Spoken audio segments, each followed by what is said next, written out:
గత ప్రభుత్వంలో అనేక అరాచకాలు జరిగాయన్నారు ఎమ్మెల్యే గోరంట్ల బుచ్చయ్య చౌదరి. జగన్ అమరావతికి అడ్డంకులు కల్పించారని, పోలవరం ప్రాజెక్టుకు గండి కొట్టారని విమర్శించారు.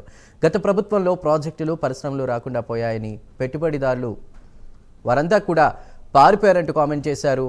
వైసీపీ హయాంలో అరాచక పాలన సాగిందని, గత ప్రభుత్వం చేసిన తప్పులను సరిచేయడానికే సమయం సరిపోవట్లేదన్నారు. రాష్ట్రాన్ని ఆర్థికంగా నిలబెట్టడానికి కేంద్ర ప్రభుత్వ సహకారంతో చంద్రబాబు చేస్తున్న కృషి అనిర్వచనీయమన్నారు. డిప్యూటీ సీఎం పవన్ కళ్యాణ్, మంత్రి లోకేష్ నాయకత్వంలో రాష్ట్రాన్ని ముందుకు తీసుకువెళ్తున్నారని చెప్పుకొచ్చారు. అమరావతికి అడ్డంకులు కల్పించాడు జగన్మోహన్ రెడ్డి గారు. పోలవరం ప్రాజెక్టు గండి కొట్టారు.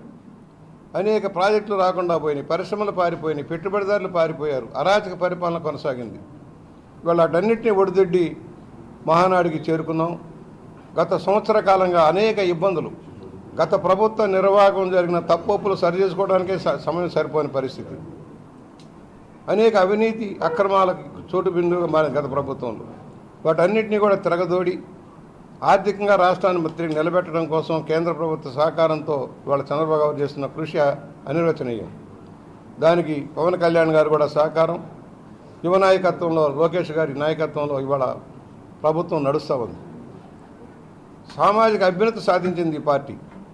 బడుగు బలహీన హక్కులు చేర్చుకుంది. ఇవాళ బలహీన వర్గాల నాయకత్వాన్ని పెంచింది, మహిళా నాయకత్వాన్ని పెంచింది, డ్వాక్రా ఉద్యమాన్ని భారతదేశ స్థాయికి తీసుకువెళ్ళింది, స్థానిక స్వపరిపాలన మండలిక వ్యవస్థను ఏర్పాటు చేసింది.